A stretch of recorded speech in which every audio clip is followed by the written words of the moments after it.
What are some common mistakes to avoid when starting a vegetable garden?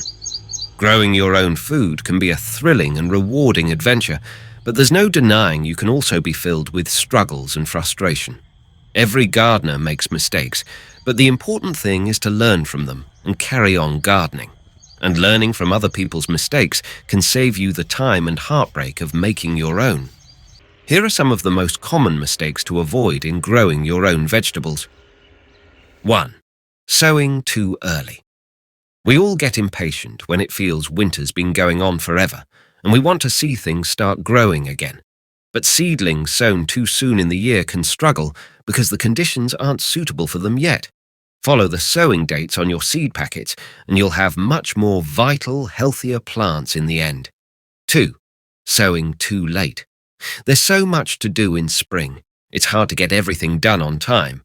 Plants are relatively forgiving, and in many cases, it doesn't matter if you sow slightly too late, but plants like chili peppers and tomatoes need a long growing season, and if you sow them too late, you won't get as good a harvest. So get the important plants sown first, then catch up on all the less critical jobs afterwards.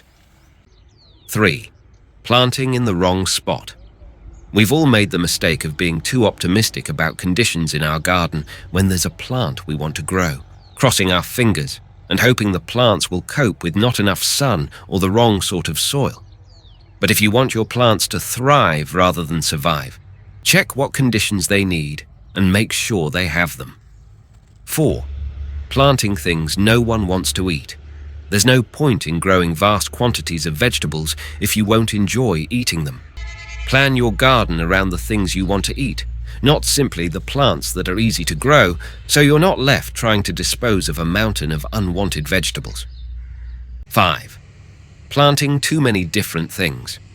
It's easy to get carried away when you get your first vegetable plot, but the reality is that growing vegetables can be tricky, so if you try to grow too many different things at once, you're likely to be overwhelmed. Pick 2 or 3 vegetables and start with them, gradually adding more over time as you gain confidence and experience. 6. Forgetting to weed. Weeding is one of the most critical and never-ending tasks in a vegetable garden. Weeds compete with your vegetables for valuable nutrients and water, and they can also harbor pests and diseases. Get yourself a Dutch hoe and a hand fork and weed your vegetable plot regularly. I hope you like this information. Please subscribe to my YouTube channel and share this video with your friends and family.